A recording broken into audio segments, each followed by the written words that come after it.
Hi guys! Welcome back to our channel. For today's video, gagawa lang tayo ng coleslaw apple salad. Ito ang ating mga ingredients. Mayo, apple, carrots, cucumber, cabbage, orange or dalanghita, sugar, pepper and salt, and vinegar. Unahin nating hiwain ang cabbage. Hiwain lang natin siya ng ganyan kanipis. Isusunod natin ang carrots. Same din po. Hiwain lang din po siya ng pahaba. Yan. Nang medyo maninipis din po guys. Siyempre hugasan po natin ang ating mga gulay bago po natin siya i-slice. And guys, pinagsama ko po siya sa isang bowl. And then hiniwa ko na rin po ang apple. Yung apple guys, hindi ko tinanggal yung pinakabalat niya at hiniwa ko rin siya ng pahaba. So ayan guys. Kung mapapansin nyo guys, pag tumatagal yung apple po is nangingitim po siya. Mas maganda po siya na ibabad nyo saglit sa salt. Yan. Tapos pipino guys, ganun din po. Hindi ko na sinama yung pinakabalat niya kasi medyo matigas na po yung balat nung nabili namin na pipino. Kaya hiwain din po natin siya ng ganyan. Tapos pagsasama-samahin nyo lang po siya at sa isang bowl, maglalagay lang po tayo dito ng isang pack na mayonnaise. Yung kinuha ko pong mayonnaise guys is yung sweet. May pagka-sweet po yung mayo nito. Unlike po dun sa isang klase ng mayo na wala po siyang baga hindi po siya matamis. Kasi itong mayo na ginamit ko is matamis. Naglalagay din ako ng isang kutsarang suka at 2 kutsarang asukal. At paminta, 1 kutsara.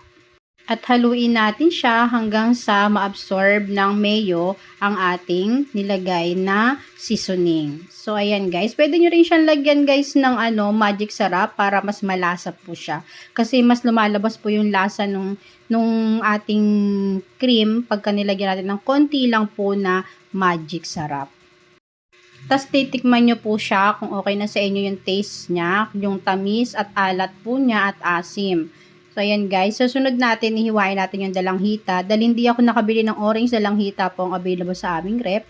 Kaya yan po ang inilagay ko. Pwede rin naman siya basta matamis po yung dalanghita. Hindi po siya yung maasim kasi may suka na po tayong nilagay. So, ang kailangan natin dyan is yung naghahalong tamis at asim po nung prutas na ilalagay natin. Kaya pwedeng orange, pwede pong dalanghita. Dahil nga nung time niya na gumawa ako, is marami pong dalanghita na tinitinda sa amin dito sa palengke. Kaya lagi kami may stock at ginagawa rin po namin kasing sausawan ang dalanghita.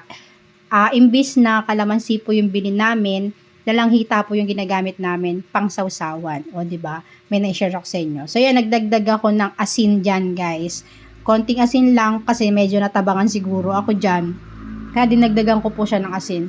So kayo na po ang bahalang magtansya kung paano po yung ilalagay nyo pong ingredients idadagdag nyo. Kayo nang bahala. Kasi ayan, kung nakikita nyo, diba, naglagay-lagay ako, nagdagdag ako. So, nagkulang ako ng mayo. Nag-add ako ng isa pang konting mayo. Kasi medyo na aanuhan ako. Siguro medyo natamisan na ako. Siguro, nagdagdag ako ng mayo ulit. So, yan. Yung mayo na pangalawang nilagay ko, kung mapapansin nyo, mas maputi yung kulay niya, diba? Yun po yung mayo na hindi po matamis. Yun po yung talagang real mayo. Yan po. Tapos sa isang bowl, pagkasama-samahin natin siya. At yan, kung mapapansin nyo guys, hindi ko kasi binabad kasi yung apple sa asin na may tubig. Hindi ko siya naibabad kasi nga nagmamadali na kaya hindi ko na siya nababad. Kaya yan, kung mapapansin nyo, nangitim siya, 'di ba? Kaya mas maganda talaga pag gagawa kayo ng gato na may kasamang apple, pwede nyo ibabad muna saglit sa tubig na may asin po. Tapos yan, imimix nyo na yung paunti-unti yung sauce niya para hindi sumobra kasi tinatansya ko rin yung dami nung natin kasi pag masyadong marami ang sauce na inilagay po natin sa coleslaw, nakakaumay po siya. Mas madali pong magdagdag kaysa magbawas, okay? Kaya mas maganda pagka magmi-mix kayo, magagawa kayo ng salad, kailangan tansyahin nyo muna unti-unti po ang paglagay ng dressing. Okay guys? Kaya kung mapapansin nyo, diba, yan, unti-unti lang talaga kasi actually hindi ko naubos yata ang dyan o nagdagdag pa ako ng gulay. Basta titingnan na natin sa video kung naubos ko ba siya o hindi. Pero kung yun, yung nasa gilid na to guys, kung nakikita nyo yung wow sarap, naglagay ako niyan ng konti-konti lang, hindi na nasama sa video, pero konti. Siguro yung gadagot,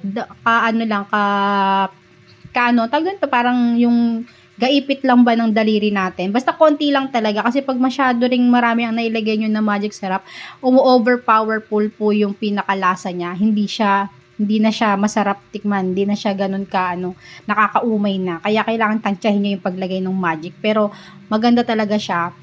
In-advise din ni mother ko na pag gagawa ko mga sausawan, lagyan ko ng konting magic talaga kasi nakakatulong talaga siya actually. Nakakatulong siya sa panlasa ng ating mga ingredients na gagawin na kahit anong ingredients, nakakadagdag siya ng lasa. So, ayan guys, hindi ko nga naubos yung ating dressing na ginawa. So, ayan na po. Nagdagdag pa ako kasi medyo nasobrahan ako dyan ng mayonnaise. Kaya yun yung sinasabi ko sa inyo na pagka nasobrahan kasi sa mayo, basta bahala na kayo magtansya. So, yun lang for today's video guys. Thank you for watching.